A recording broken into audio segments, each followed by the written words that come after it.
rakes sekali ya tadi apa Ya. Mas Edi? Kronologis sedikit Mas Edi, mungkin dari almarhum proses beliau sakit, dibawa ke ICU sampai akhirnya semalam menghadap ke Allah Subhanahu wa Ta'ala. Iya, jadi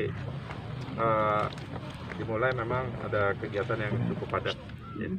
Jadi beliau juga ada kecapean untuk beberapa kali mengurusi acara. Puncaknya pada saat istirahat justru itu selesai acara yang terakhir kalau nggak salah, itu nggak tahu terpaparnya di mana. Jadi sekaligus ada beberapa orang, tapi yang 4 alhamdulillah sudah selesai gitu ya. Teman dan orang-orang sejawatnya kantornya, jadi yang lain tuh sudah alhamdulillah kemarin dulu sudah sembuh semua, sudah alhamdulillah. Karena kebetulan istri saya Rina, dia memang mempunyai penyakit bawaan ya, jadi ada sinus ya, jadi ada sesak nafas, kena asma juga gitu. Jadi ketika terserang virus COVID-19 ini ya cukup berat buat beliau gitu, cukup berat buat beliau, sampai saya juga hampir 2 minggu sudah terpisahkan gitu dan dari istri dan anak-anak gitu. Kalau boleh tahu kena COVID-nya dari kapan? Persisnya kan kita nggak ada yang tahu ya, kadang-kadang kan dia juga masih awal juga masih negatif gitu, tiba-tiba 2 hari 3 hari kemudian terus tiba-tiba berubah jadi positif. Jadi kita masalah itu saya nggak ada yang tahu ya, artinya kapan persisnya saya nggak mau berspekulasi ya, itu yang bisa menghitung dan menjawab itu semua kan dari tim kedokteran sendiri itu. Mohon maaf Mas, ketika almarhum pergi, apakah memang sudah negatif atau seperti apa? Saya rasa saya nggak tahu persis hal itu ya, tapi per hari ini saya rasa sudah minggu kedua ya, gitu, dan sudah intensif kan. Waktu itu dia sudah menjalankan isolasi mandiri hampir 1 minggu lamanya, lalu dibawa ke ICU gitu, di rumah sakit di Bintaro, lalu dibawa kemarin ke kontaminasi Group gitu. Tapi waktu saat terakhir memang masih kondisinya sudah memang sedikit membaik atau masih kritis atau seperti apa? Kondisinya tetap stabil sih beberapa hari gitu. Terus belakangan karena beliau harus bernafas mandiri gitu. Ini yang membuat mungkin kan berat, jadi merasa lelah, kecapean. Jadi sehingga tim dokter dari rumah sakit sendiri memutuskan untuk memasangkan ventilator gitu, sambil memberikan bantuan-bantuan atau obat-obatan yang lain. Ketika di rumah, sebelum dibawa ke rumah sakit, Karina tuh sempat ngeluhnya apa sih Mas? Mungkin ada yang tadi sesak napas kah atau ya kecapean ya, kecapean. Jadi intinya adalah beliau itu kecapean ya, karena terlalu forsir kerja, karena kerjanya juga urusannya jasa, ngurusin orang gitu. Jadi terlalu capek karena intensitas kerjanya itu terlalu tinggi beberapa minggu belakangan ini. Jadi ini juga yang membuat beliau ketika istirahat juga sulit gitu. Apalagi sebenarnya ada pekerjaan-pekerjaan yang harus diselesaikan dalam minggu-minggu ini dan waktu bulan-bulan ke depan gitu. Sehingga yang menyiksa atau pikiran beliau gitu. Mas Edi, terakhir mungkin ada percakapan atau apa yang dibisikin Mas Edi ke almarhum ketika mungkin di ruang apa memang nggak bisa ketemu apa sama sekali?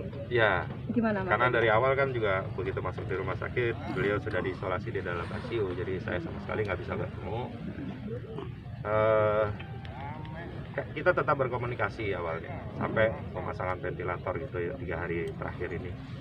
Jadi selama ini ya komunikasi biasa via WhatsApp ya, ada voice call atau video call gitu. Cuma karena intensitasnya terlalu tinggi sehingga saya sebagai suami juga melarang. Jadi yang diperlukan adalah seorang pasien biasanya istirahat.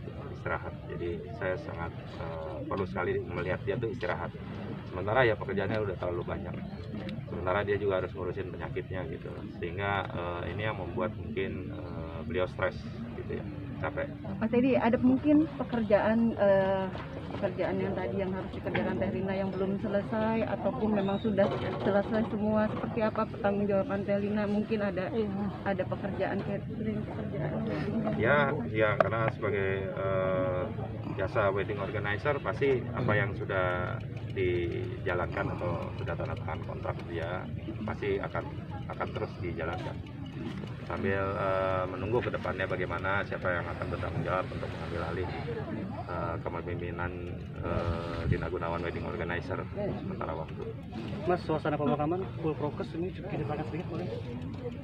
Ya, memang ini sudah kewajiban ya, karena kita kan nggak ada yang tahu gitu ketika keluar dari ruangan ICU seperti apa. Jadi saat sekarang adalah jangan pernah kita berspekulasi juga. Ya. Jadi tetap kita jaga kesehatan, ya. Prosedur kesehatan itu penting kita jaga. Mas Teddy, sebelum almarhum pergi, mungkin ada sesuatu yang belum terwujud atau harapan yang ingin dicapai? ada yang perlu disampaikan mungkin Mas sebelumnya? Saya rasa ya ada hal beberapa bulan belakangan dia juga bercanda, pokoknya udah mau menyaksikan dedek sama kakak menikah gitu ya, dia pengen nyaksin dulu gitu anak-anaknya bisa menikah. Nah, baru deh habis itu bunda mau pulang gitu, tapi mau nyaksin dulu, tapi ya itu mungkin sekedar gurau. Itu kapan Mas? Pakai Itu gurauan itu? Sebelum sakit ya. Gitu. Tapi pada saat sakit ya terakhir yang saya lihat, saya sempat video call sekitar 5 detik 10 detik itu ya cuman sebelum pemasangan ventilator aja, jadi dada-dada pada saya. Daya.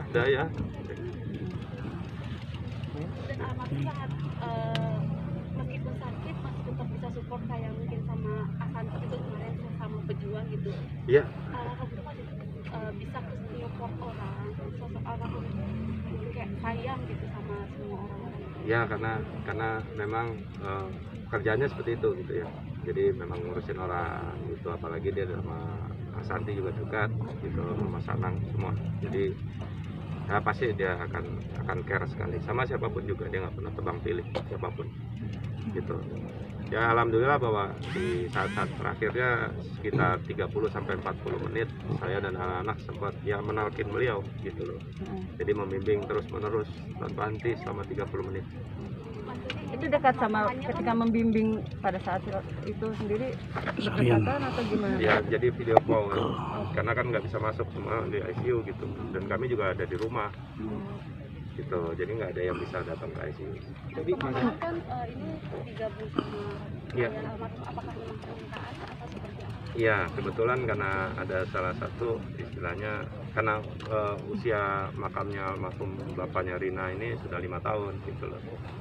Jadi boleh ditumpuk gitu loh. Karena satu juga supaya dekat gitu. Supaya dekat, dan juga orang tua kan mama Rina tinggal satu-satunya gitu. Jadi lebih mudah lah untuk beliau mengunjungi, dan kami juga bisa lebih mudah mengunjungi gitu. Memang ada permintaan sebelumnya dari almarhum apa Oh, enggak. kebijakan keluarga saja? Dari keluarga aja sih. Ada kesulitan nggak sih untuk minta izin mengubur di sini tanah khusus kan? Maaf sebelumnya ini positif gitu ya, apa terpapar gitu. Nggak Ya, tahu kita ya. ada kesulitan nggak untuk minta izin makam di sini gitu? Biasanya kan kalau udah ada pemakaman sendiri gitu. Semua melalui prosedur gitu loh. Mungkin kalau makam baru mungkin nggak bisa ya. Jadi semua pakai prosedurnya. Jadi boleh asal ikutin semua prosedur dan izin dari pemerintah ya, pemerintah yang terkait gitu. Mas, anak-anak sendiri gimana Mas ketika lihat situasi kayak gini Mama? Ya mereka sedih, merasa kehilangan gitu ya, karena sama sekali nggak siap. Selama 2 minggu kan dia nggak ketemu sama ibunya, jadi cukup shock untuk anak-anak gitu. Mas Teddy sendiri sebenarnya terlihat kuat nih Mas, seperti apa sih? Mungkin masih ada penguatan dari saudara-saudara Mas Teddy sendiri, mungkin dari anak-anak. Jadi 3 hari ini selama masuk ke ICU itu intensitas yang berkomunikasi dengan dokter maupun suster tuh saya sendiri. Jadi tidak ada orang lain gitu. Jadi air mata saya udah cukup banyak keluar dan untuk menahan semuanya. Ya, saya nggak mau di saat-saat terakhir saya mengantarkan jenazah almarhumah, justru saya nggak kuat gitu. Justru saya sudah selesai sebenarnya gitu. Saya cuma tinggal semangati, bimbing anak-anak aja. Masih mungkin terakhir almarhum Karim